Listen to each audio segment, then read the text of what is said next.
You might have heard the term the Great Resignation. That's right. It's what economists have dubbed the record-breaking number of people quitting their jobs over the last 2 years. And despite that, unemployment claims remain at a historically low point. So if workers are quitting in record numbers but not seeking unemployment, where do they all go? Errol Barnett joins us now with some answers. Hi, Errol.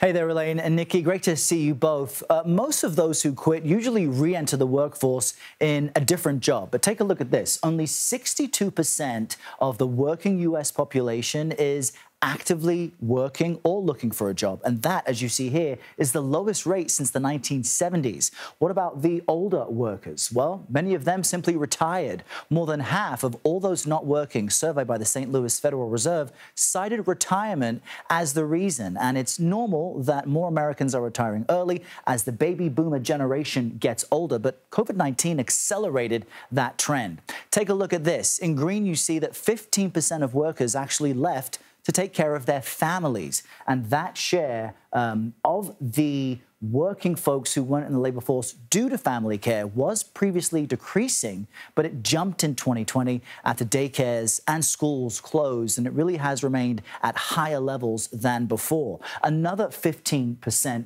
of people not in the workforce, as I jump through the numbers here, are in school. And that figure includes everyone from first-time college students to those pursuing higher degrees. But what about the rest? Well, unfortunately, COVID-19 itself made it difficult for millions of people to work. Out of the working age population, more than 219,000, I'll write it up here for you, died from the disease, and millions more developed serious health complications that affected their ability to work.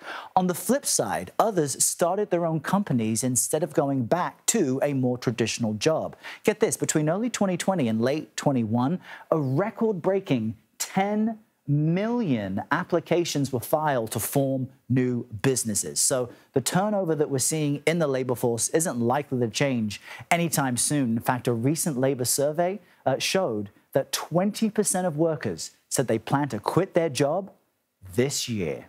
Elaine? All right, Errol, thank you. And be sure to stay with us all week for more of our Uncertain Economy series.